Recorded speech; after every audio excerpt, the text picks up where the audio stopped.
말씀 한번 보겠습니다. 오늘 신약성경 유다서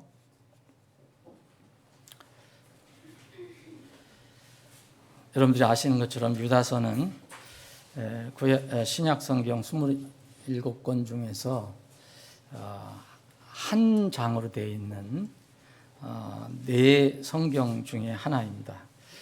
빌레몬서, 요한이서, 요한삼서, 그리고 유다서.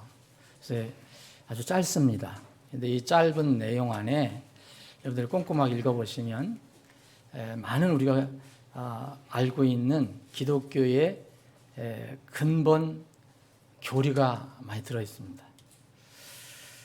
주님의 오심에 관해서도 또 분명하게 기록해 있고요.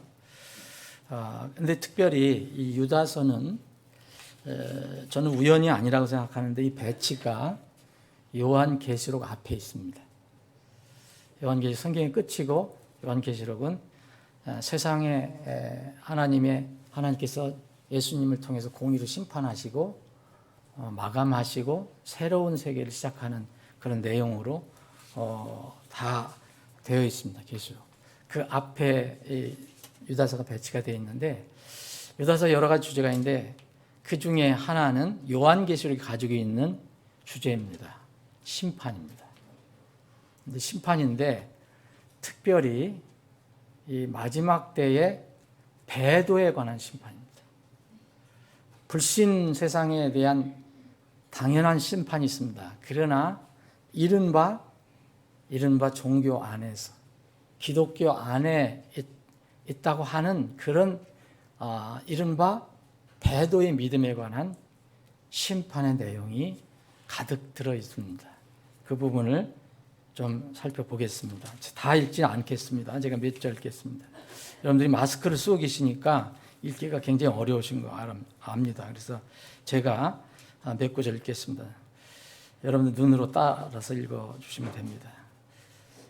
1절입니다. 예수 그리스도의 종이요 야고보의 형제인 유다는 하나님 아버지께서 거룩히 구별하사 예수 그리스도 안에서 보존하시며, 근데 원래는 이 보존하셨다는 겁니다. 구별하셨고 예수 그리스도 안에서 보존하셨다. 그리고 부르신 자들에게 편지하노니 긍휼과 평강과 사랑이 너희에게 더욱 많이 있을지어다. 사랑하는 자들아, 공통으로 얻은 구원에 관하여 내가 너희에게 쓰려고 열심을 내던 차에 성도들에게 단 한 번 전달된 믿음을 위해 너희가 힘써 싸우라고 너희에게 써서 권면할 필요를 느꼈노라.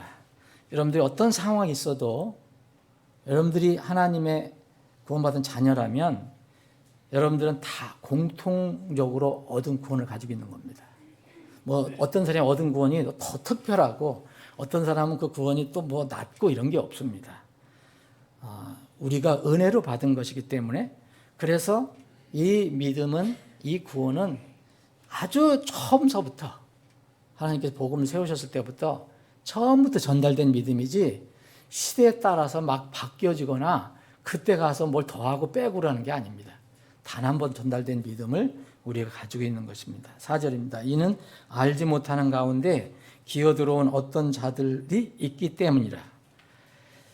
너희 사랑하는 자들아, 다시 한번 읽겠습니다. 사랑하는 자들아, 공통으로 얻은 구원에 관하여 내가 너희에게 쓰려고 열심을 내던 차에 성도들에게 단 한 번 전된 믿음을 위해 내가 힘써 싸우라고 너희에게 써서 권면할 필요를 느꼈노라. 이유는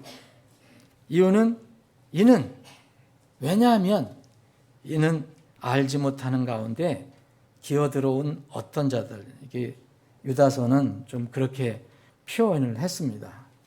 기어들어왔다. 원래 이렇게 숨어 들어왔다. 이렇게 표현했습니다. 어떤 자들이 있기 때문이다.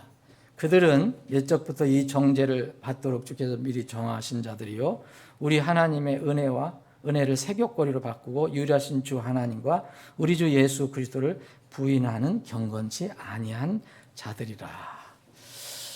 자, 이 사람, 유다서가 얘기하는 이런 사람들은 세상에 있는 이렇게 전혀 믿지 않는 불신한 사람들을 여기서 얘기하는 게 아닙니다.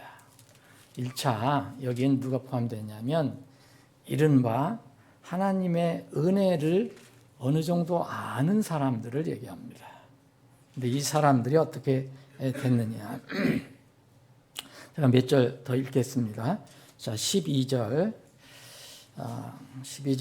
이들이 너희와 함께 잔치를 할 때에 분명히 여기 사랑하는 자들과 함께 잔치를 한다고 합니다.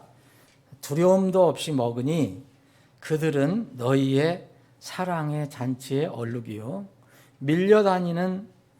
바람에 밀려다니는 물 없는 구름이요 열매가 시들고 열매가 없으며 2번 죽어 뿌리채 뽑힌 나무요 자기 수치의 거품을 뿜어대는 바다의 성난 물결이요 떠돌아다니는 별들이니 그들을 위해 칠흑 같은 어둠이 영원토록 예비되어 있느니라. 아담으로부터 7번째 사람인 에녹도 이들에 관해 대언하여 이르되 보라 주께서 자신의 수많은 성도와 함께 오시나니 이것은 모든 사람에게 심판을 집행하사 그들 가운데 경건치 아니한 모든 자들이 경건치 아니하게 범한 모든 경건치 아니한 행위와 또 경건치 아니한 죄인들이 그분을 대적하여 말한 모든 거친 발언에 대하여 그들을 정죄하려 하심이라 하였느니라. 이들은 투덜거리는 자들이요 불평하는 자들이며 자기 정욕대로 걷는 자들이라. 그들의 입은 크게 부풀린 말을 하며 이득을 위해 사람의 애무에 감탄하느니라. 그러나 사랑하는 자들아 너희는 우리 주 예수 그리스도의 사도들이 전에 한 말을 기억하라.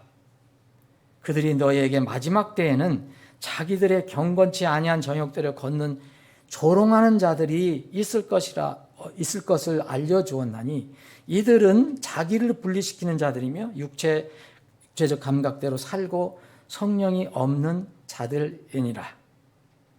그러나 사랑하는 자들아 19절에 성령이 없는 자들이라고 했습니다. 사랑하는 자들아 너희는 너희의 지극히 거룩한 믿음 위에 너희 자신을 세우며 성령님 안에서 기도하고 하나님의 사랑 안에서 너희 자신을 지키며 영원한 생명에 이르도록 우리 주 예수 그리스도의 긍휼을 기다리라.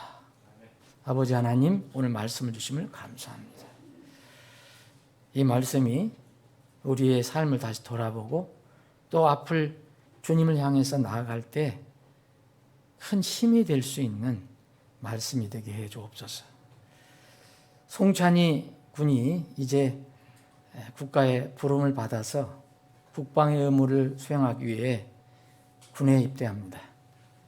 그 길을 인도해 주시고 그 군 복무 기간 동안 하나님이 더 구체적으로 찬이를 인도해 주시고 주장하시고 또 깨우쳐 주셔서 군 복무를 마치고 나올 때는 하나님의 용사가 되게 해 주시옵소서. 모든 것을 주님께 의탁하옵고 거룩하신 예수님의 이름으로 기도합나이다. 아멘.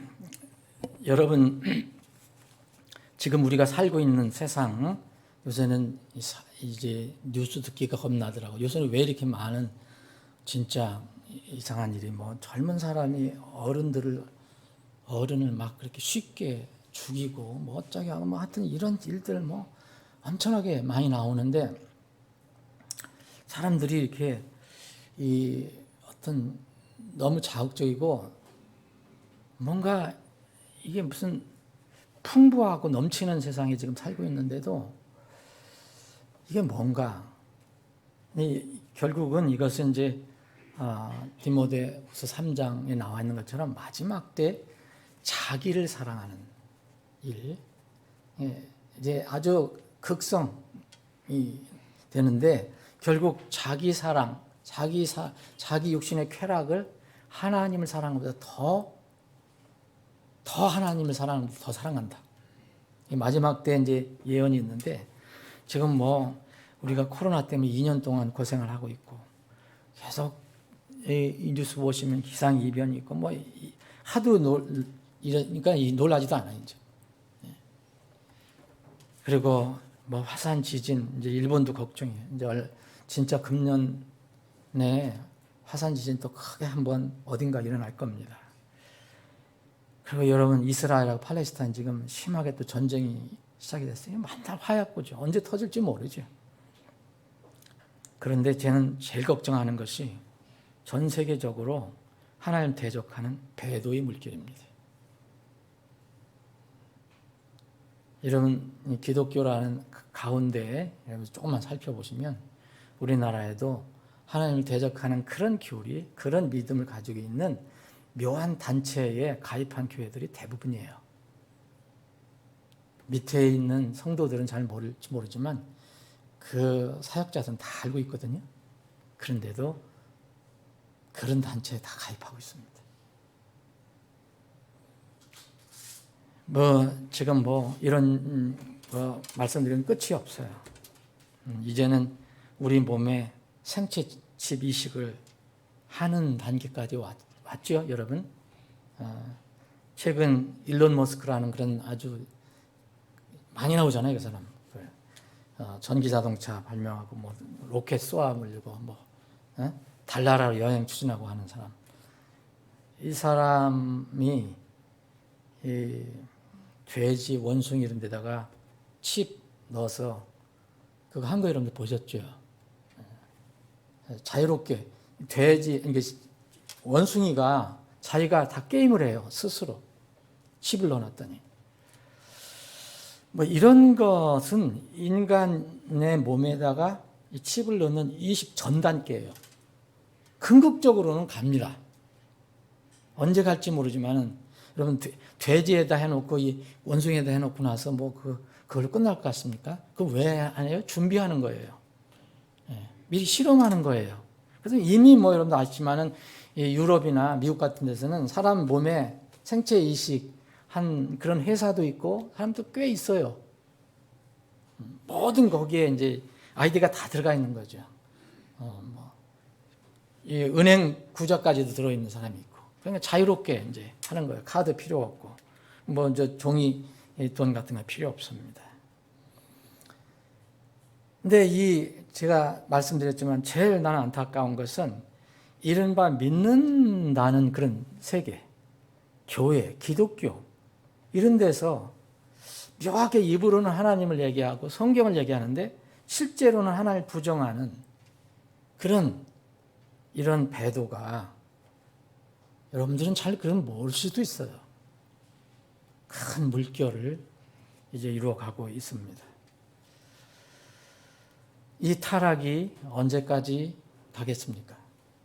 주님이 오실 때까지 진행되다가 주님 오셔서 이 문제를 이제 해결하시게 됩니다. 세상 사람들의 마음의 강박함은 전에나 지금이나 변함이 없는 것 같아요. 노아 시대나 롯 시대나 변함이 없어요. 그런데 우리 믿는 사람들은 강박하지 않을까? 주님은 정확한 날과 시는 알려주시지 않았어요. 그런데 분명히 이건 세상 사람들에게 알려진 게 아니거든요, 징조는. 근데 징조들을 얼마나 많이 알려주셨습니까? 성경에 보면. 소위 얘기하면 이제 사인이라고 그래갖고 표적들이라고도 이제 우리가 번역을 했는데 이 징조들, 표적들을 넘치게 알려주셨어요. 그런데 세상은 그렇다 해도 믿는 사람들, 교회들 어떻습니까, 여러분? 우리 교회를 포함해서 우리가 한번 살펴봐야 됩니다. 삶이 고단해서 그런 것인지, 아니면 세상 삶이 너무 좋아서 그런 건지, 아니면 각각의 구원 문제, 근본적인 구원 문제에 뭐가 있는 것인지, 저는 이런 건 모르지만 정말 교회들이 멍하게 살아갑니다. 많은 이른바 신자라고 하는 사람들, 정확한 구원은 하나님께서는 아시겠지만 이른바 기독교인이라는 사람들이 굉장히 무감각하게 살아갑니다. 또 믿는다고 하는 사람들이 왜 이렇게 자주 변하는지 저는 모르겠습니다. 목회자들도 변하고 사역자들도 변하고 어떤 교회는 정말 믿음 위에 튼튼히 섰던 교회가 지금은 변해 있어요. 뭐가 변했냐면 그들은 지금 이 세상에 지금 이 시대에 맞게 가고 있다고 얘기하지만 성경에 비추면 분명히 변했습니다. 자, 우리 믿음은요 시대에 따라 바뀌는 게 아닙니다. 여러분, 성도들에게 단 한 번 전달된 믿음입니다. 성도는 구약 시대부터 있었던 겁니다. 그런데 단 한 번 전달된 믿음이 시대에 따라서 막 바뀝니까? 이게 저는 가장 두렵습니다. 여러분, 그 주님이 오시기 전에 이 땅에서 환란이 일어날 때 제일 무서운 것은 물리적인 것이 아닙니다. 영적인 배도입니다. 물리적으로 뭐 힘들고 어려운 것보다도 사람들이 그렇게 변해갑니다. 그래서 분명히 거듭나지 않으면 그때 가서 그런 일에 가담할 것이고, 또 거듭났다 하더라도 확실한 어떤 근거, 그 기준이 없으면 자꾸 흔들려서 넘어지고 방황하고 합니다. 여러분, 성경은 계속해서 우리에게 이미 하나님께서 우리에게 믿음 진리는 픽스시켜줬다, 고정시켜줬다, 확증시켜줬다, 그렇게 말씀합니다. 고린도전서 1장 5절 6절 보면 너희가 모든 일 곧 모든 말과 모든 지식에서 그분으로 말미암아 풍성하게 되었으니 이것은 곧 그리스도의 증언이 너희 안에서 굳게 세워진 바와 같으니라. 여러분, 예수 그리스도의 증언이 믿는 자, 구원받은 사람 외에는 확실히 세워진 겁니다. 흔들리지 않고 세워진 거예요. 근데 그 믿음이 자꾸 시대에 따라 바뀐다. 그 사람은 생명이 없는 거죠. 마지막 판단은 주님께서 하시겠지만 예수님 안에서 우리에게 주신 말씀, 약속이 있어요. 이거는 흔들리지 않는다고 합니다. 갈라디아서 3장 14절부터 17절에 봐도 그리스도 안에서 확정하신 언약이라고 얘기합니다. 확정이 됐다 이거예요. 히브리서 2장 3절 4절은 큰 구원이 확증이 됐다. 확정됐습니다. 증언도 그렇게 했고, 히브리서 6장 17절 18절에 보면 하나님의 이 계획은 하나님께서 맹세를 하셔서 아주 확증을 하셨다고 그랬습니다. 진리는 바뀌는 게 아닙니다. 말씀은 바뀌는 게 아닙니다. 그런데 이 하나님께서 이미 확정하신 진리를 사람들이 어떻게 바라보는가가 이게 문제입니다. 저 자신을 보여서 저는 늘 이런 질문을 저 스스로 할 때가 참 많습니다. 기도할 때든지 묵상할 때든지 아니면은 이 세상 돌아가는 것을 볼 때라든지 제 자신에게 스스로 자문합니다. 저 자신을 포함해서 다시 우리 모두 함께 서로 질문을 해보고 싶은 게 있습니다.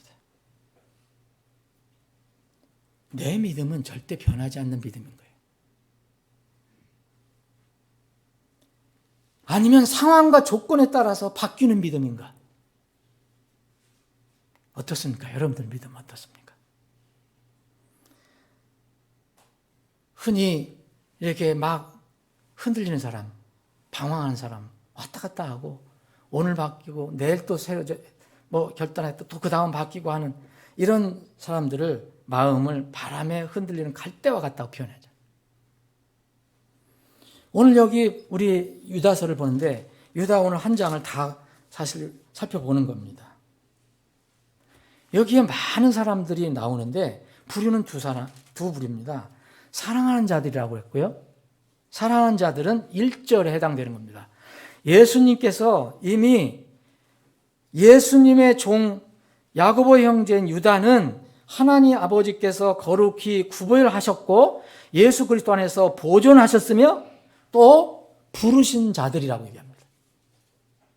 네? 성결케 해주시고 성별해 주시고 또 보존해 주시고 부르신 사람들, 이 사람들이 사랑하는 자들입니다. 근데 이 사람들을 어떻게 표현했냐면 공통으로 얻은 구원이다.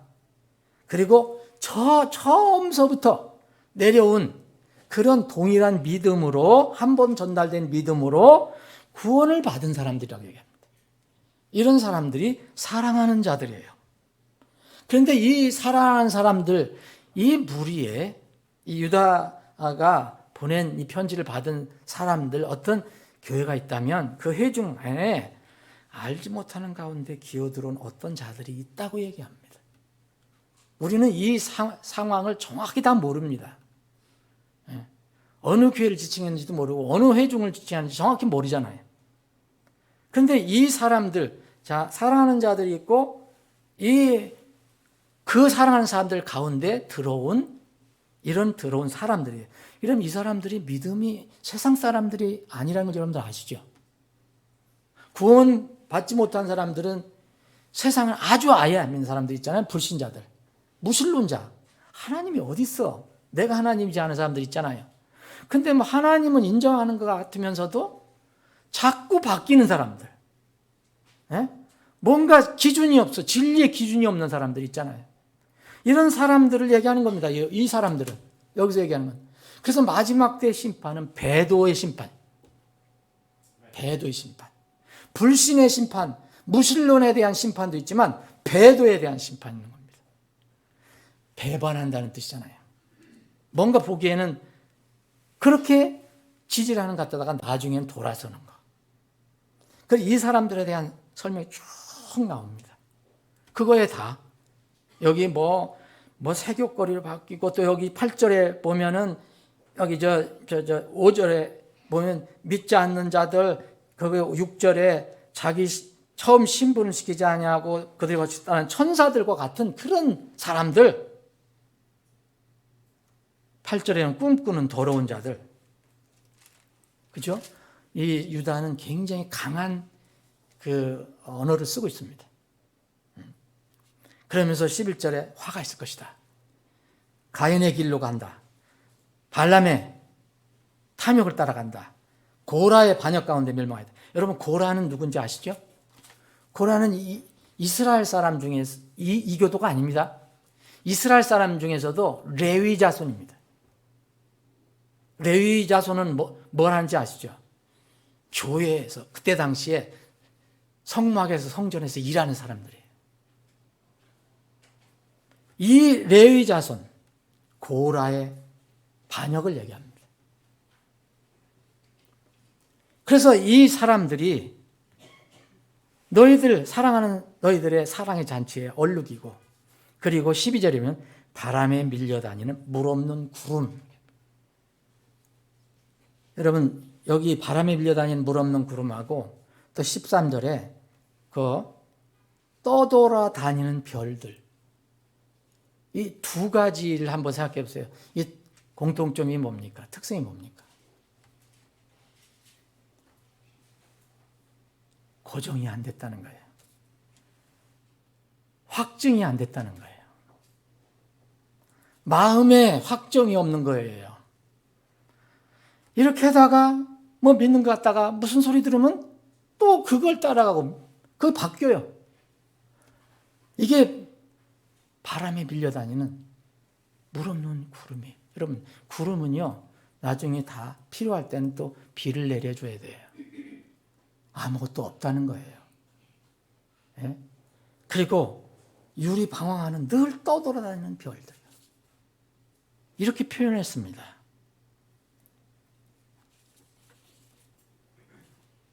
거듭난 후에 신앙생활은요, 대부분 교회 생활로 이루어집니다. 그렇죠, 여러분? 자, 신앙생활은요, 구원받은 순간부터 이루어지는 겁니다. 여러분, 구원받지 않고 교회 간다고 그 신앙생활 시작한 게 아니에요. 그건 구도자의 길을 시작한 거예요. 진리를 찾으려고, 구원의 길을 찾으려고 간 거예요. 그 신앙생활이 아니에요. 신앙생활은 거듭난 순간부터 내림이 하나님의 그 생명책에 어린 양 생명책 기록된 때부터 곧 하나님의 자녀로 응애하고 태어난 때부터예요. 그때부터 이제 신앙생활이 시작되는 거예요. 거듭나지 않은 사람들이 교회 건물 아무리 왔다 갔다 해도 그는 교인일 뿐이에요. 신앙생활, 그럼 이제 구원받고 나서 거듭나고 나서 신앙생활은 어디서부터 시작되냐? 사실은 대부분 신앙생활은요, 교회 생활로 채워집니다. 특별히 그렇지 않은 사람도 특별히 있어요. 십자가에 달린 강도는 거기에서 구원받았거든요. 고통 속에서 그 십자가에 달린 2-3시간 동안 그 사이에 구원을 받았어요. 다시 내려오지 못했어요. 그러니까 교회를 가보지 못했어요. 구원받은 사람들과 같이 있어보지 못했어요.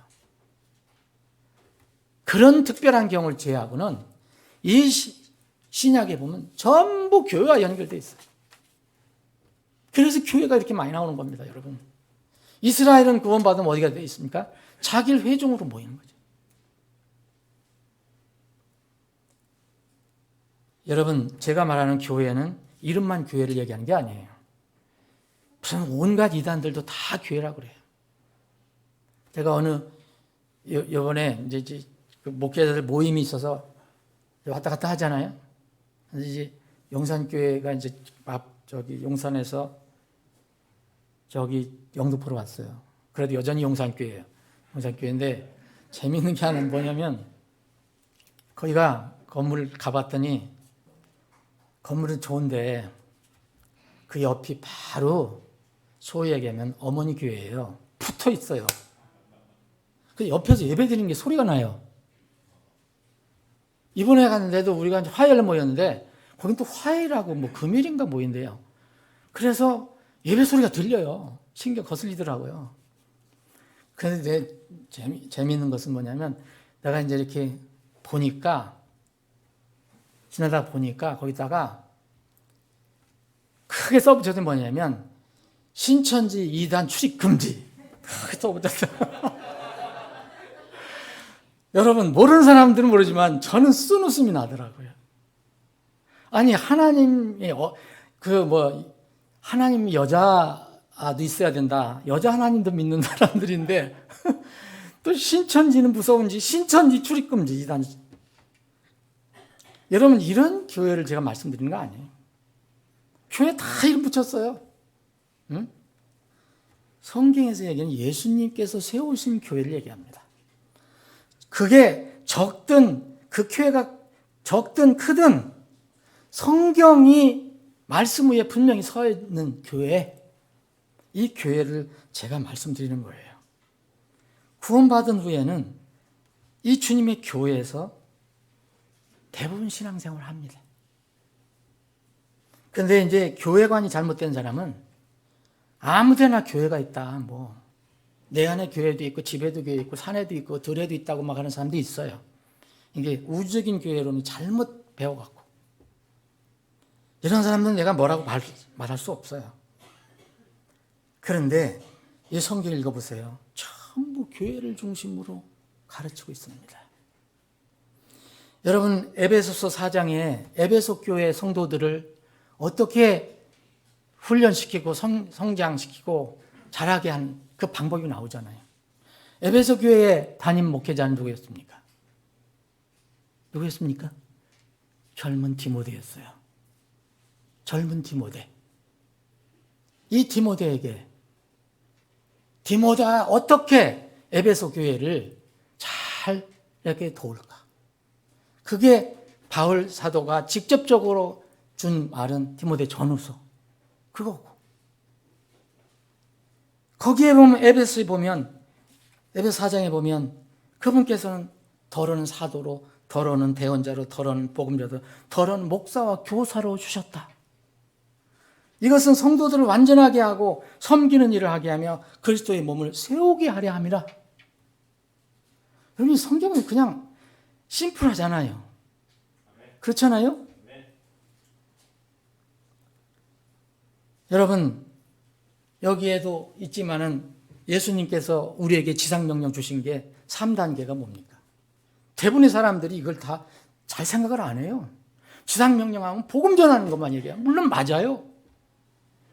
지상명령은 3단계가 있어요. 3중 구조로 되어 있어요. 복음을 전하는 겁니다. 사람을 건지는 거예요. 그 다음에는 뭐예요?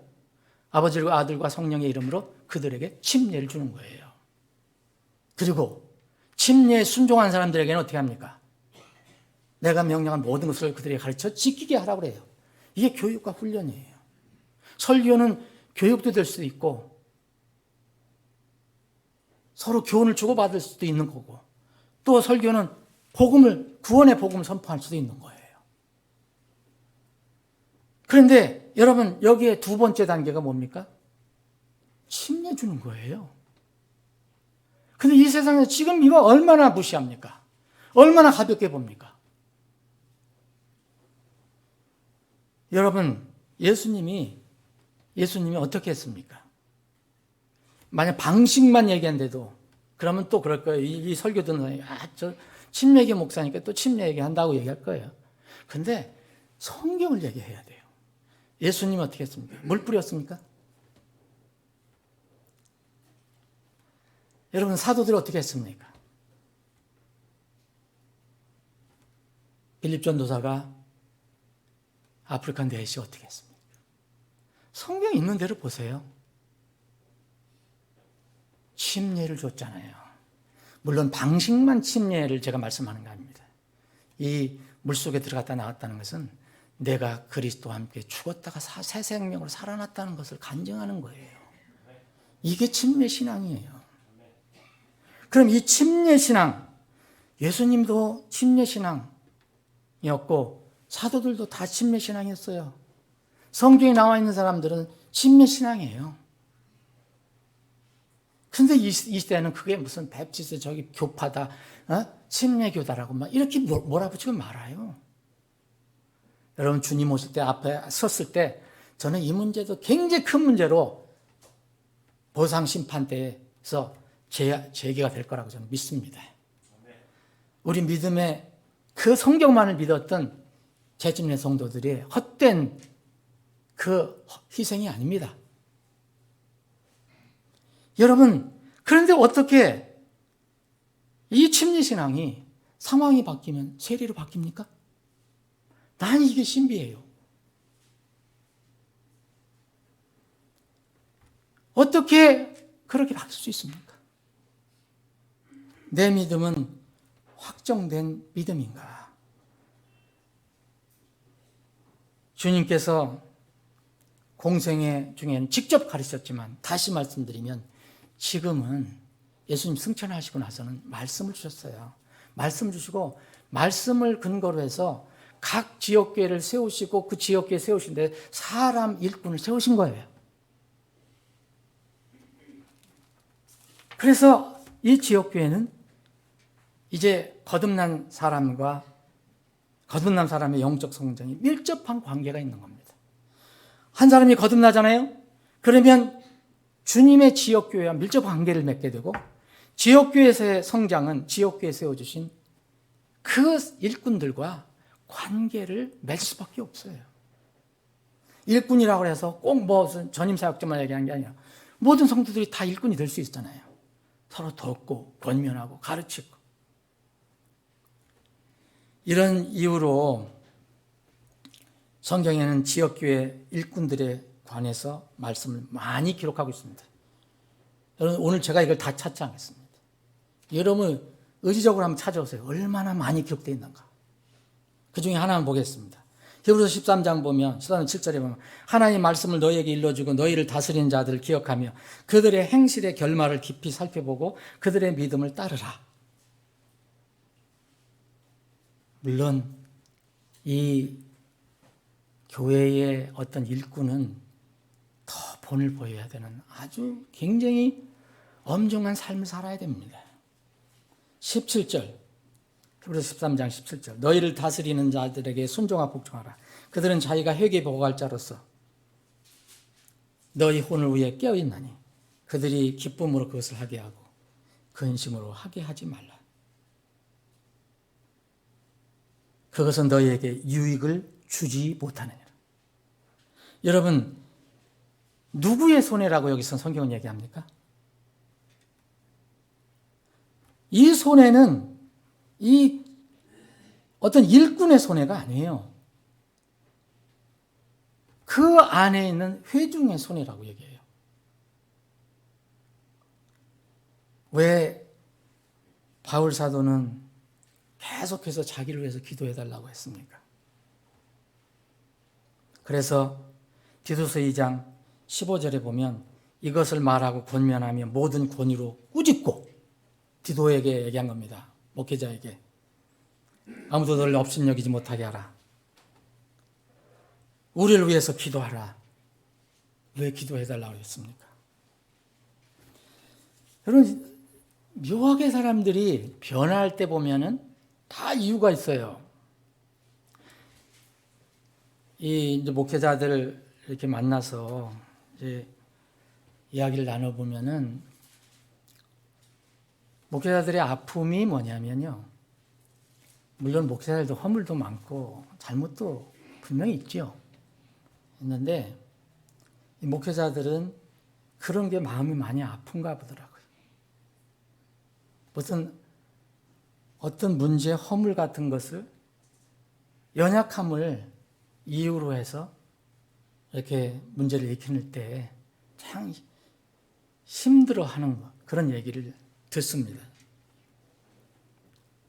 여러분, 교회 일꾼들이요, 목회자나 집사나 아니면 리더나 뭐 어떤 특별한 직분을 가지고 있어도 교회에서 일을 하는 사람들은요, 다 똑같아요. 다 연약함과 부족함이 있는 거예요.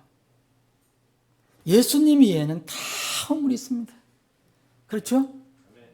예수님 위에는 다 완전하지 않아요.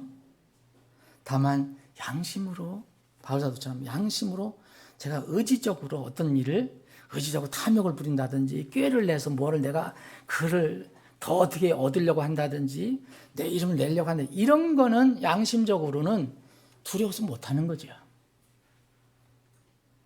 지난 수요일 날 제가, 여러분 수요일 날 참석하신 분들 한참 이렇게 재밌는 시간 가졌죠? 무슨 재밌는 시간 가졌어요? 예? 우리 수요일 날 설교 담당이 이번에 최용주 전도사님이었는데 저도 그냥 리프레시 됐어요. 좀 굉장히. 근데 실수였지만 저한테는 뭔가 좀 새롭게 힘을 낼 수 있는, 웃으면서, 그렇죠? 여러분, 최용주 전도사가 이랬어요. 오자마자 여보세요? 여기 다 알려져 있는데, 그러니까 여보세요? 뭐 어디서 여보세요를 해요? 안녕하세요를 갖다가 여보세요를 한 거예요. 그러니까 얼마나 이제 신경을 썼겠어요. 근데 이해는 해요. 예? 근데 무슨 얘기는, 그러면 여보세요 그러니까 말씀하세요. 그렇게 하려다가 말았다 그러는 분도 있었어요. 그런데 얼마나 우리가 그걸 통해서 이렇게 웃으면서, 예? 그 허물이라고 생각한 게 아니라 우리가 서로 격려하고 또 힘을 낼 수 있는 시간이 됐었어요. 그렇죠? 수요일 날. 여러분, 우리 목회자들이나 설교자들이나 앞에서 일하는 사람들이 다 연약하고 부족한 게 있습니다. 저도 요새 이름 같은 것이 자꾸 생각이 안 나요. 네? 우리 성도들의 이름을 내가 거의 안 잊어버리는데 또 오래 이렇게 기억 안 했다가 한가닥 생각하려면 생각이 안 날 때가 있어요. 그런데 그런 건 좋은데 이제 성경을 가지고 여러분들에게 말씀드릴 때 어떤 때는 팍 사라질 때가 있어요. 이름이 구절 탁 사라지고 내가 뭘 준비해 왔지? 근데 여러분 잘 모르지만은 그냥 속에서 땀이 날 때가 있어요. 나 이걸 저도 들은 건데요. 어느 목사님이 열심히 준비했어요, 설교를. 저도 여러분 설교를 이렇게 저희 성격인지도 모르지만 적당히 못합니다, 저는 설교를. 여러분들은 뭐 그냥 내용이 별로 없다 이렇게 생각할 수도 있겠지만 저는 그거 준비하려고 사실 뭐 온갖 걸 다 찾아보고 묵상하고 살펴보고 여러 번 읽고 그렇게 해요. 그 에너지를 다 쏟아요. 그 부분에, 그 시간에는. 근데 아마 이분도 그랬는지도 모르겠어요. 이분이 설교를 준비했는데 그게 누가복음 19장이에요. 누가복음 19장에 누가 나오죠? 유명한 삭개오 선생이 나와요. 근데 이걸 다 준비했는데 갑자기 이름을 잊어버린 거예요. 갑자기. 그럼 빨리 성경을 보고서 어떻게 했는데 그럴 때는 또 그게 그렇지 않아요. 그래서 번뜩 생각난 게 다른 사람 이름 생각난 거예요. 그래서 한참 설교하면서 그 니고데모가 올라갔다고 얘기를 한 거예요. 니고데모가. 막 니고데모가 뭐 올라가서 뭐 예수님을 기다리고 뭐 막 이렇게 하는데 성도들이 눈이 이상해지면서 이상해지더라는 거예요. 그럼 뭐가 잘못했나? 그때 번뜩 생각이 난 거예요. 아이고 니고데모가 아니라 삭개오네. 근데 이 목사님이 뭐냐면 그때 또 번뜩 생각나는 게 있어서 삭개오 대신 나무에 올라간 니고데모, 그 밑에서 나무 밑에서 니고데모를 빨리 내려오라고 재촉하는 삭개오, 이렇게 또 끌고 갔대요. 그걸 고쳤으면 되는데 그냥 아이고 니고데모가 아니라 삭개오였네요. 그런데 그걸 바꾸려고 니고데모가 나무에 올라갔는데 이 삭개오가 와 보니까 니고데모가 올라가 있더라는 거예요. 그래서 니고데모에게 삭개오가 위에서 우위를 바라며 니고데모 왜 거기 올라갔어? 내 자리인데 빨리 내려와. 그랬다는 거예요. 그래서 뭐 올라갔다고 그렇게 얘기를 했다 그러네. 이게 뭐 어떤 얘기에서 나온지 저는 들었거든요. 이 얘기를 듣고서 굉장히 우스웠지만 저를 생각했어요. 저도 이럴 때가 있겠다. 응? 사랑하는 여러분, 사역자를 포용해야 하는 이유가 여러분 완전하고 능력이 있어서 그런 게 아닙니다. 완전하고 능력이 있으면 좋겠죠. 근데 완전한 건 없고요. 또 능력 차이는 다 있고.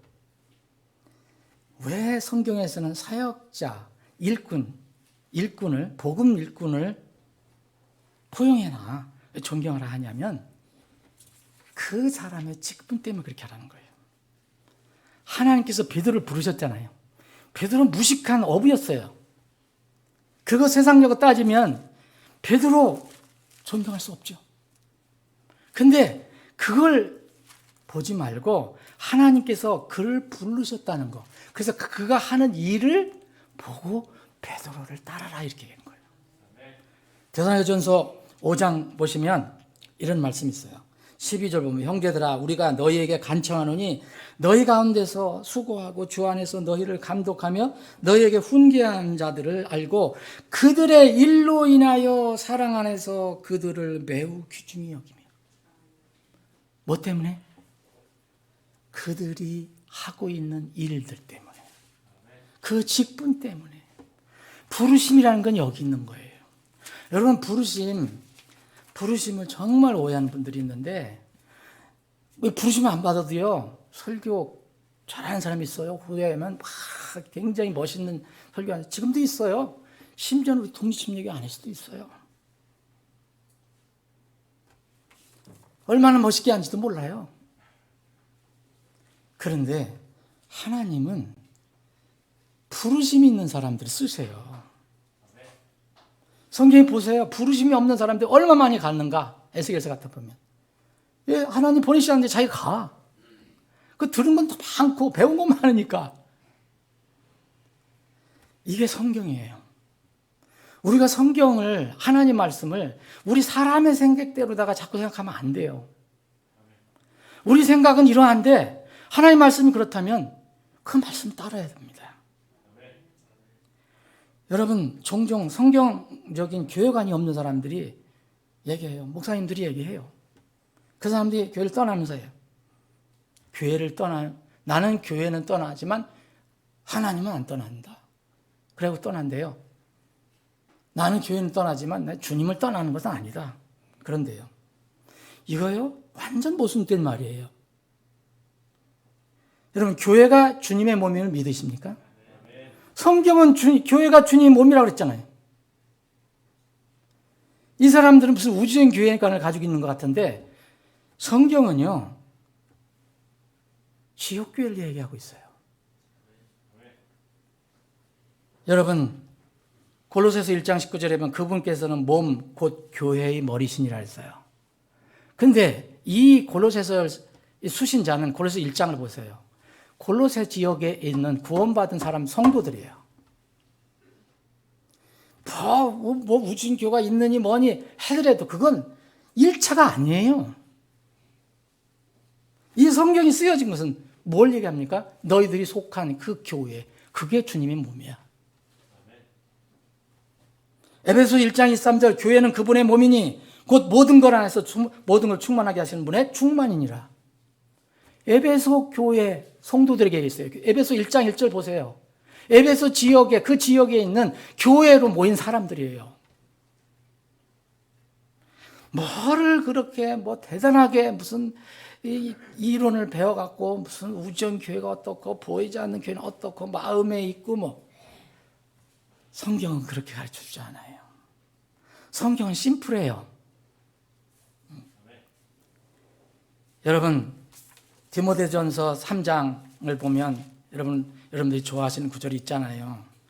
디모데전서 3장은 다시 말씀드리면 바울 사도가 젊은 사역자 에베소 교회의 감독이었던 디모데에게 이 자기 인생을 이제 마감하면서 준 말씀이에요. 디모데 후서를 끝으로 바울 사도는 이제 천국에 가잖아요. 근데 디모데전서 3장에 보면 3장에 목회자와 감독과 집사의 이야기를 하는데 교회에 관해서 얘기하는 거예요.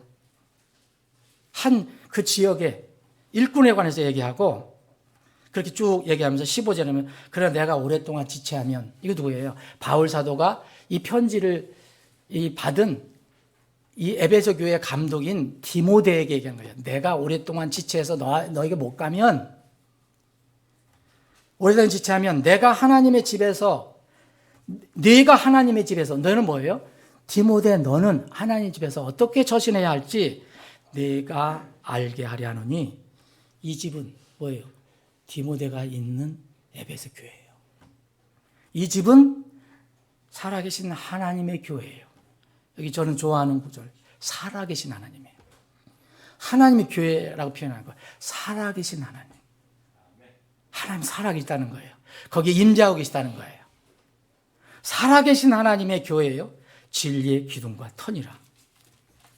여러분, 이게 무슨 그분들이 얘기하는 것처럼 어디든지 다 교회가 있다. 집에 앉아 있어도 교회고 들어 있어도 교회고 그걸 얘기합니까? 여러분, 물론 합당한 이유가 있어서 이사도 갈 수 있고 전군 갈 수도 있고 사업자 이동 갈 수 있고 한 지역에 다른 교회로 옮겨갈 수 있어요. 그런데 사역자가 어떻고 뭐를 설교를 어떻게 하고 뭐가 이상하게 그거 이상하고 우리 목회자들이 물론 다 허물이 있는데 그런 얘기를 들을 때마다 너무 마음이 아프다는 거예요. 어떠해서 교회가 또 이렇게 이래냐 마음에 안 든다. 교회 가보면 보기 싫은 사람이 있다.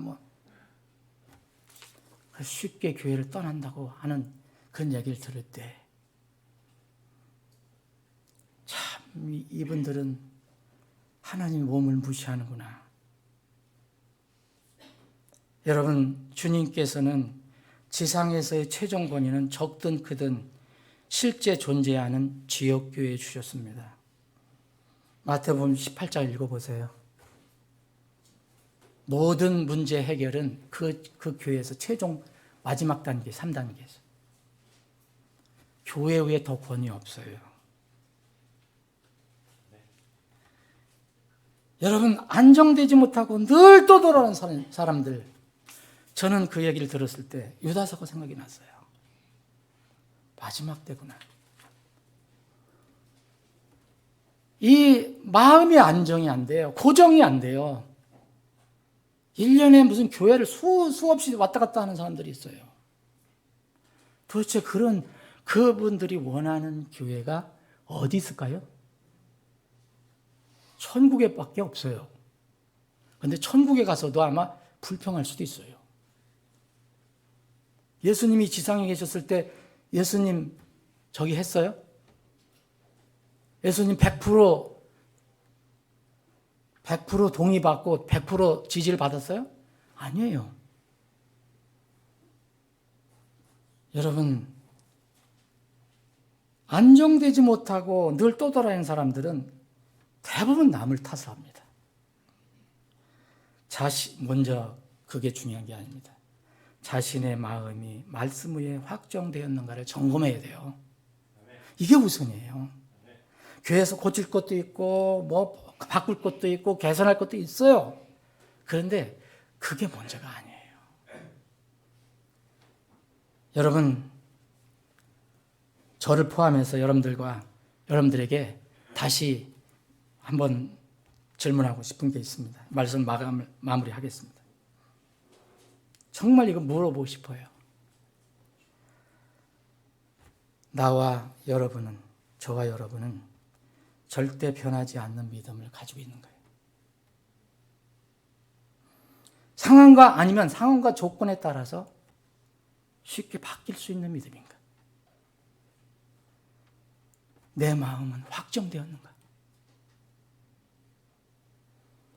성경에 관해서, 사람의 운명에 관해서, 죄인이 어떻게 해서 구원받는가? 이런 진리에 관해서, 그리고 주님께서 세우신 지역교회가 어떤 지역교회인가? 성경이 가르치는 범위 내에서 이건 침례신앙의 교회라는 거, 여러분 흔들리지 않고 믿습니까?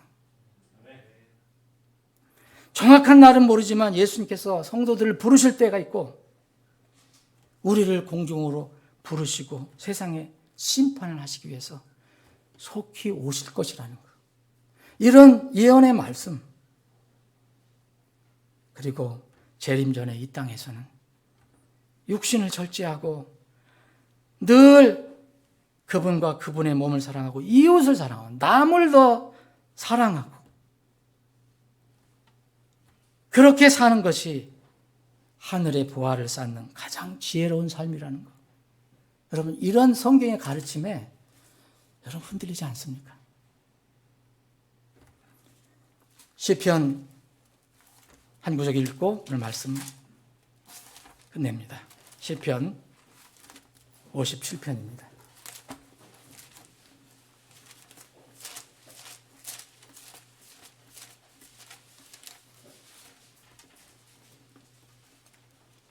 (57편) 7절입니다. 오 하나님이여, 내 마음이 확정되어 싸우니 내가 노래하고 찬양을 드리리이다. 시편 112편.